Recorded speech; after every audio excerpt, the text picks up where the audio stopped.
Hello friends, சிறகடி காசையில் இன்றைக்கி என்ன நடந்துச்சுன்னு பார்க்கலாம். விஜயா வந்து மீனா வந்து கூட படுக்க சுத்தமாக பிடிக்கல, தகுதி தராதரம் இல்லாதது கூடலாம் நம்ம படுக்கிறோமே அப்படிங்கிற மாதிரி அவங்களும் திட்டுறாங்க. ஆனால் மீனா வந்து எதையுமே காதில் வாங்காமல் அவங்க பாட்டு கீழே படுத்து தூங்குறாங்க. இங்கே ரோகிணியாலாம் நைட்டு தூங்கவே முடியல, ஏன்னா விஜயாவோட கொரட்டை சத்தம் அப்படி.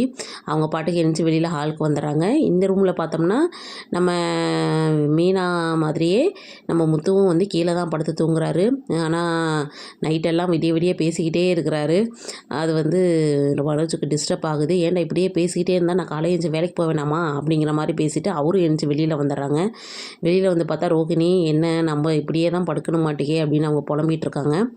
அடுத்து பார்த்தா காலையில் விஜய் அப்படியே டென்ஷனில் இருக்காங்க. ஏன்னா மீனா இன்னும் எழுந்திரிக்கலை.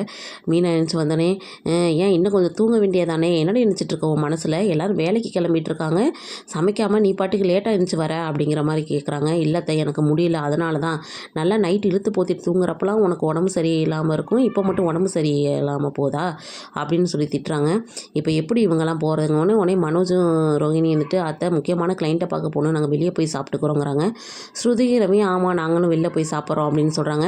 பத்தியாடி உன்னால் 4 பேரும் பட்னியாக போகிறாங்க, இதுதானே நீ எதிர்பார்த்த, இப்போ உனக்கு சந்தோஷமா அப்படின்னு சொல்லி திட்டுறாங்க. முத்து இருந்துட்டு ஏன் இப்படி பேசுகிறீங்க, அவளுக்கு முடியலன்ட்டு தானே இப்படி இருக்கா, இனிமேல் யாருக்கும் சமைக்க மாட்டா, அப்பா உங்களுக்கு மட்டும் தான் சமைப்பான்னு பட்டுன்னு போட்டு உடச்சிட்டாரு.